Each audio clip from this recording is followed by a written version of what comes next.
పాట వినకపోతే నిద్ర పట్టదు. మీరు పాట వినాలంటే నేను పాడినా ఏంటి?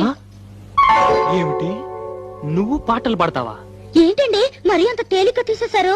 మా ఆశ్రమంలో ఫంక్షన్లు జరుగుతున్నప్పుడు పెద్ద పెద్ద వాళ్ళు వచ్చినప్పుడు నా చేతే పాటలు పాడించేవారు. పాటలు పాడుతున్నప్పుడు ఒకటే చప్పట్లు కొట్టే కొద్దీ నేను పాడేదాన్ని. మరి ఇన్ని రోజులు నాకు ఎందుకు చెప్పలేదు డార్లింగ్? ఏదో ఒకటి వదులు. తలుపులు ముయ్యండి. ఎవరిని వింటారనా? కాదండి, నా పాట మీరు తప్ప మీరు ఎవ్వరూ వినకూడదు. నా పాట మీకే అంకితం. ఓ, ఏం కొట్టేవి నచ్చలక. వస్తానుండు, నీ పాట నాకే అంకితం.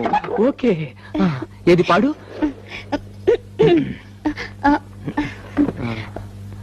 అబ్బా, మీరు నా మొహం అంత చూడకండి, నాకు సిగ్గేస్తుంది. నీ మొహం చూడకుండా ఇంకేం చూడమంటావే? మీరు వెనక్కి తిరగండి. నా దగ్గర ఎందుకు సిగ్గు? మీరు వెనక్కి తిరుగుతాను నా పాడతాను. ఓకే ఓకే ఓకే, నా వీపు చూసి పాడు.